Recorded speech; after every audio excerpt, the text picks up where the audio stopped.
Yep, in my moment of panic, I sprint straight through the traps. Oh, no. Oh my fucking god. Oh, here we are again now, and it's like no time has passed. Gazing out upon the sunset as it sinks into the night. Many times it seemed as though a given day might be our last. Face to face with certain death, it's somehow coming out alright. I don't think that we have any cause to lament, but there's quite a lot of thrilling intent, thrilling intent, thrilling intent, thrilling intent.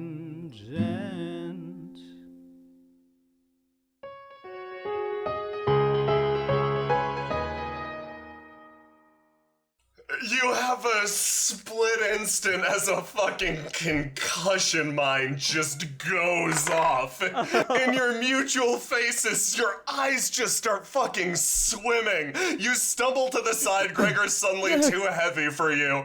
Harlock, you're the most used to this effect. You're mostly okay. Astra just trips and falls. I wonder how many traps she's triggered on the way here. Fuck you, Harlock. Fuck you and your constant trapping of every... Ash, hold up. Oh, okay. You feel very sick. Like, getting hit point blank with a concussion mine is going to make you very ill. Sorry, friendo. Astra, little help would be great. Astra, leave. I'll handle this. Astra herself is face down and she starts to stand up. However, you notice all around something unusual beginning to happen. Flecks amidst the fire are flecks of black. That same bizarre miasma that afflicted the Alm. They start to sort of spread throughout the room, not leaving through the erupted bath. The fire itself begins to die down, calming for a moment, something that's unusual, Harlock decides, considering the raw volatility of all the stuff she dumped in the volcano.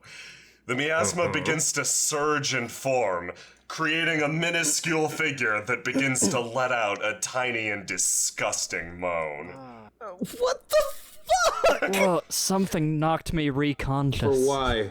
It begins to crawl across the ground slowly towards you, continuing its ugly moan. I mentioned it before. We tried to kill it a lot.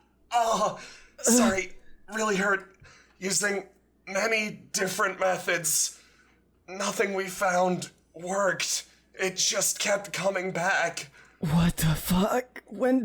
Not as planned. And as if from the spot where there are unfortunate markings of the same miasma corrosion as that last Alm, another popping, shivering form begins to sort of glop into existence. Oh, am I dead? What? I gesture at both of them and then to Astra, unable to form, like, coherent words. I'll admit, this is the most destroyed I've seen it so far, but we've chopped it apart and it's just put itself back together. Harlock, do you have any jars? Yes, yes I do. Put! Don't even think for a second of putting it in a jar with me. Yes, sorry, homunculus. No. Stuff it in the jar. Oh boy, okay, you run over to the first harrow and begin to sort of like try to stuff it in the jar. Its body begins to coil back, it showing its teeth once again. I'm using my metal hand. Almost from the air itself begin to form harrows, gross small things. They begin to move towards one another. Repooling. You three begin to steady yourself as Harlock, Homunculus, and the Harrow all wrestle to not get put in that jar. I slap myself a couple times and a couple tiny sparks run along my hand, and I try and help Gregor and Astra steady themselves too. I'm so sorry for getting you guys into this. I wanted to save as many people as I could, but maybe it's beyond us. It's fine. We I'm no gotta find stranger to Markus. Markus, this is his alley. Horror creatures, that's what he does. That's him. As if on cue, there comes a call from the darkness. What? And a a whizzing, searing blast flies through the air, impacting one of the harrows immediately next to Harlock. With the utmost of dramatic timing appears a familiar figure. Oh, good. Somebody who's not half dead.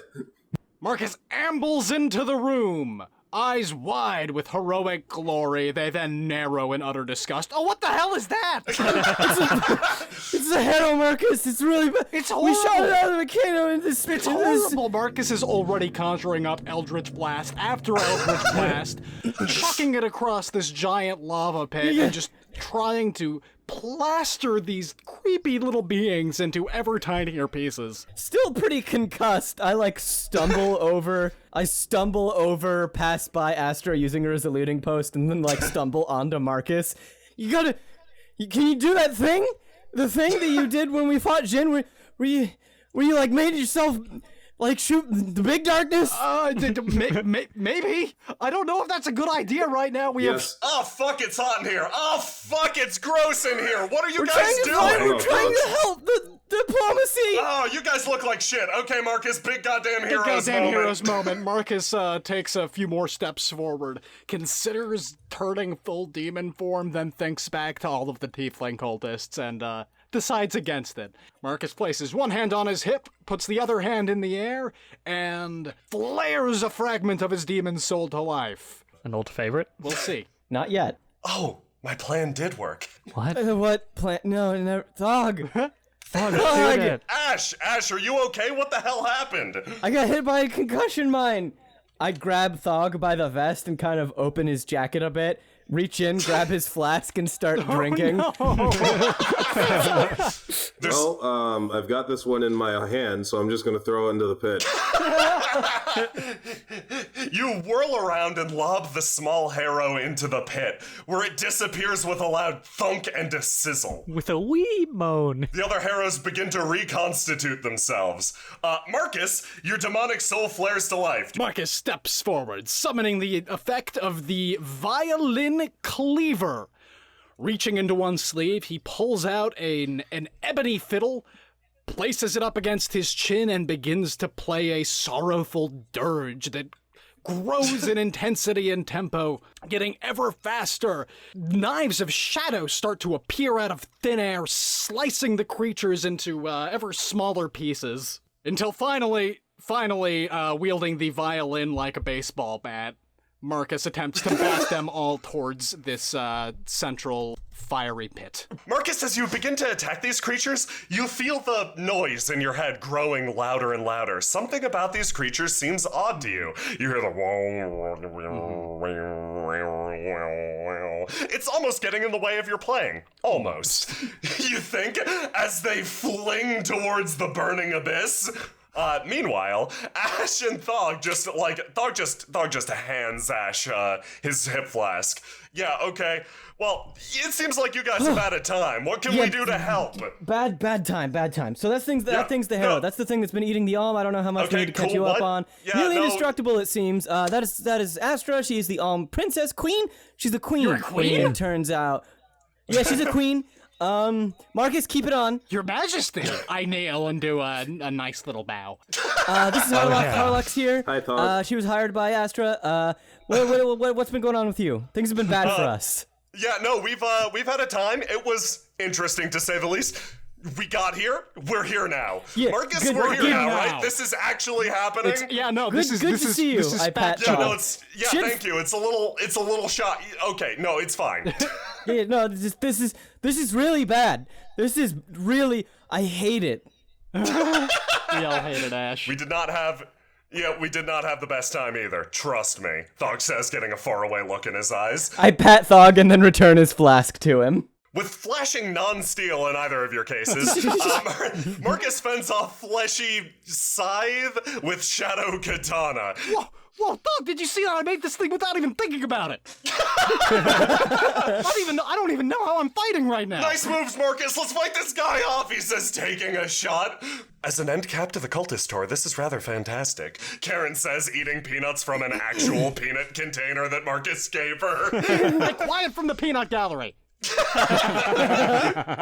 Once actually hit in the shoulder, pretty substantial. He recoils for a a split second. Markus, follow it up!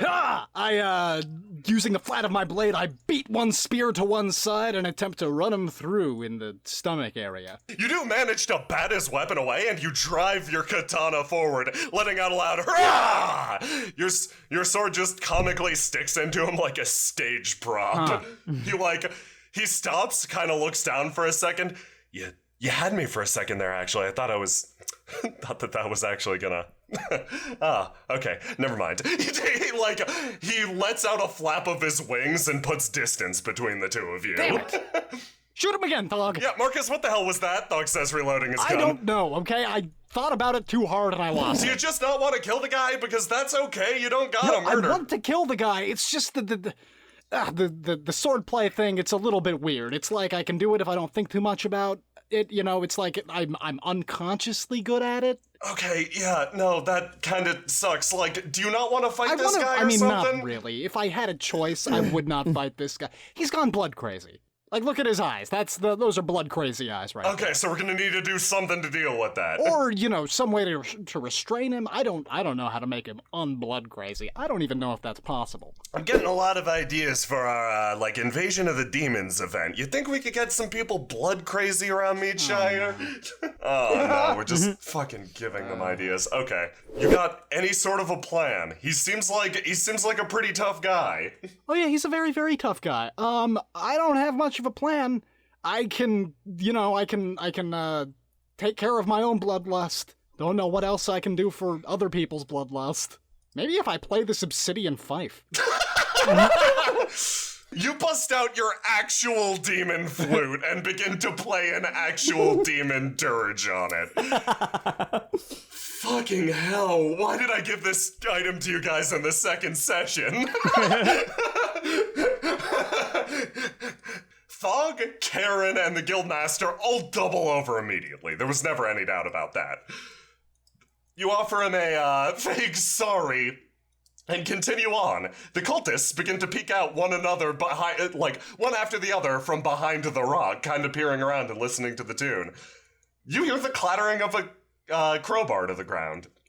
They begin to move forward, actually seemingly entranced by the melody. Okay. What about one? It's tough to tell with them. Yeah. Are you gonna try to do anything else? Are you going for anything in particular? I think I'm gonna kind of dance back and forth a little bit because I'm getting into the music. Just nice, delicate, one foot to the other, a little bit of a hop. And now seeing that it does have an effect, I'm gonna keep this up, keeping an eye on one all the while. He does seem to calm down, actually, for a moment. That's the way. His scythe sort of growing less sharp, if that makes sense. Sure. It's real nasty, but you keep playing. I sure do. He seems to almost come to. Okay, are you gonna try to, engage him in diplomacy? Yeah, I guess when he seems to be about as docile as he's going to get, I'm going to, step forward, still keeping, a good foot or two of space away from us. Put the fife down a little bit and go, hey, one? Okay.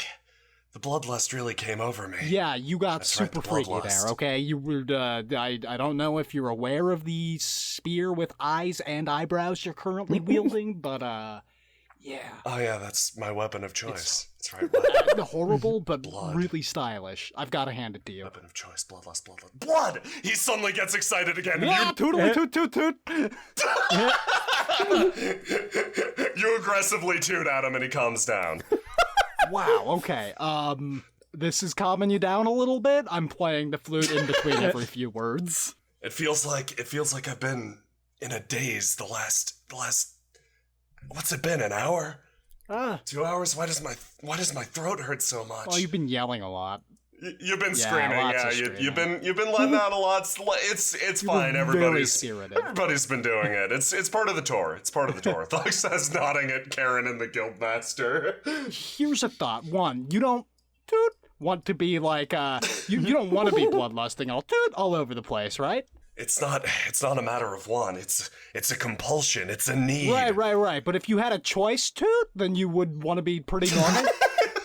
I've never had a choice in the past. Right. Well, you might have one, now. You ever played a woodwind instrument before, Are you saying I should better manage my bloodlust through taking up a hobby, maybe? No, I want you to play this magic flute. Dude. The hobbies don't hurt, right, Marcus? Looks over at Karen. No, Hobbies definitely are not. good. Hobbies are good. Hobbies are great. Music's fun. Music's fun. It's part of just being an everyday, normal, adjusted person. Art's nice. I'm looking for any sort of reaction from Karen. Dude. Impassive, stares at you, eats another handful of peanuts. Wow. Dude. So. Are you giving me this? Wait, are you giving him Yes, that? I yes, gave you that but you as need like to promise to play it regularly so you don't go blood crazy. that's like the first to second gift I gave you guys. Oh, you're right. I'm sorry. Is it? You know what? Is it rude that if I give it away like this? Oh fuck no! It makes a horrible sound. Get rid of it. Yeah. Okay, one. Here you go. Just give that a couple test toots. See how you feel. The sound is fucking horrific.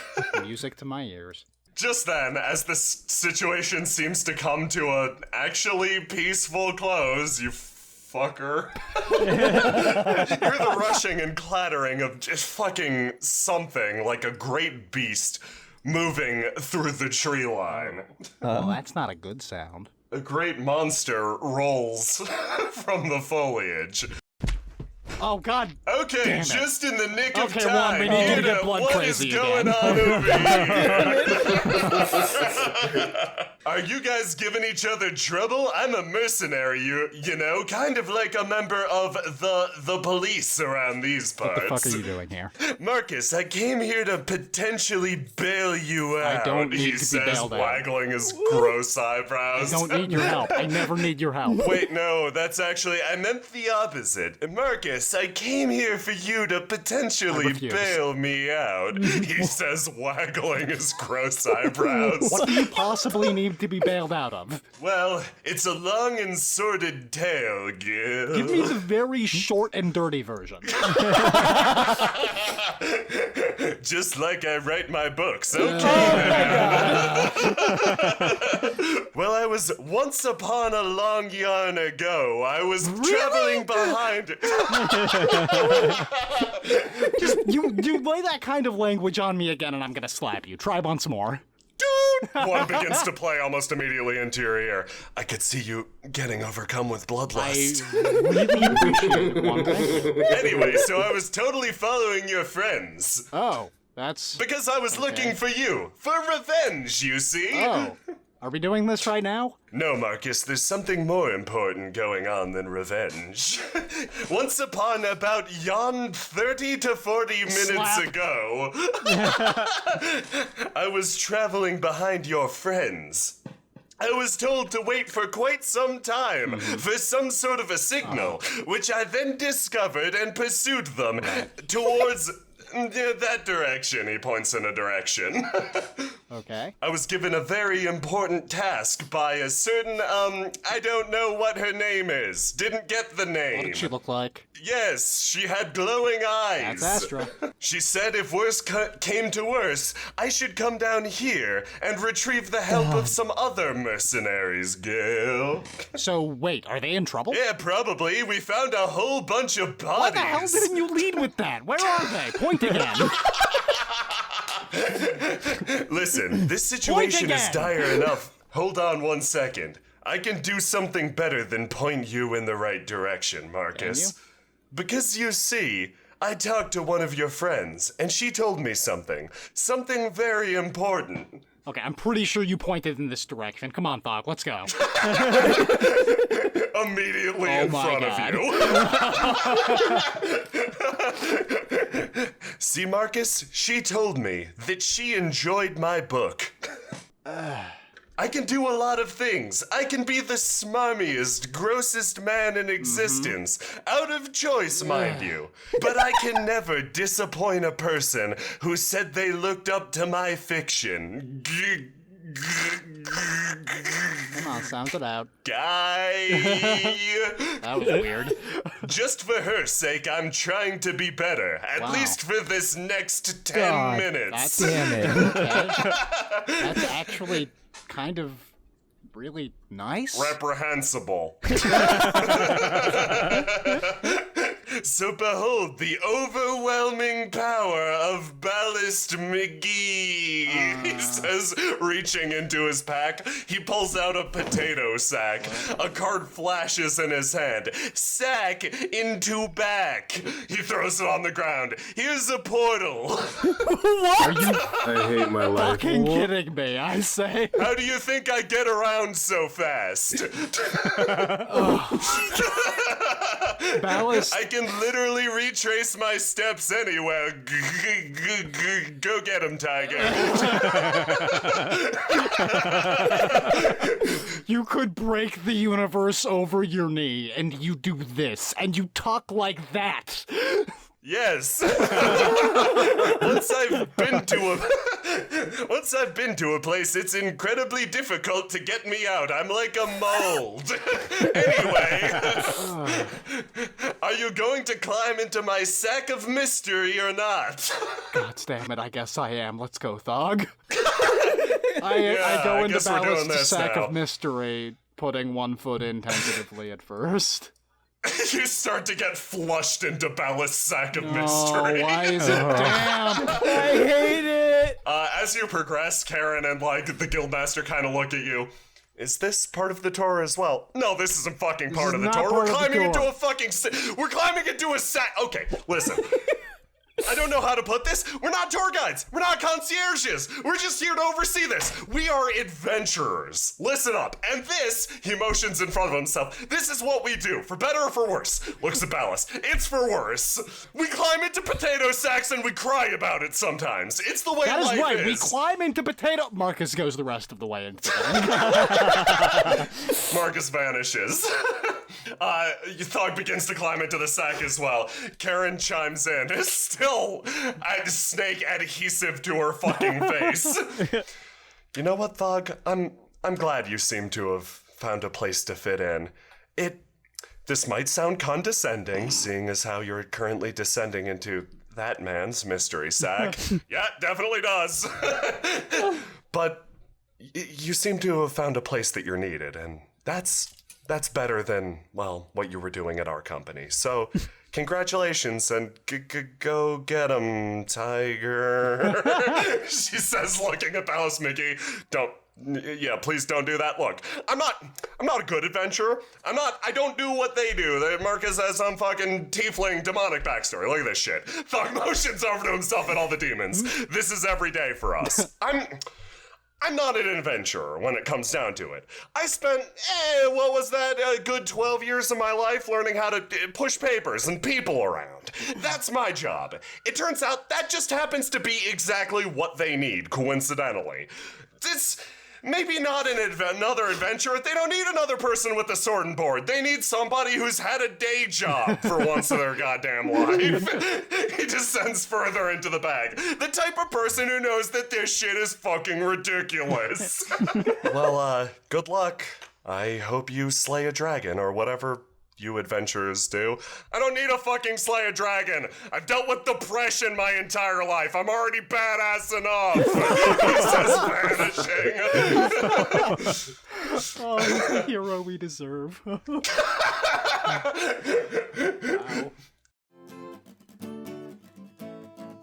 My bro is dead. He's gone.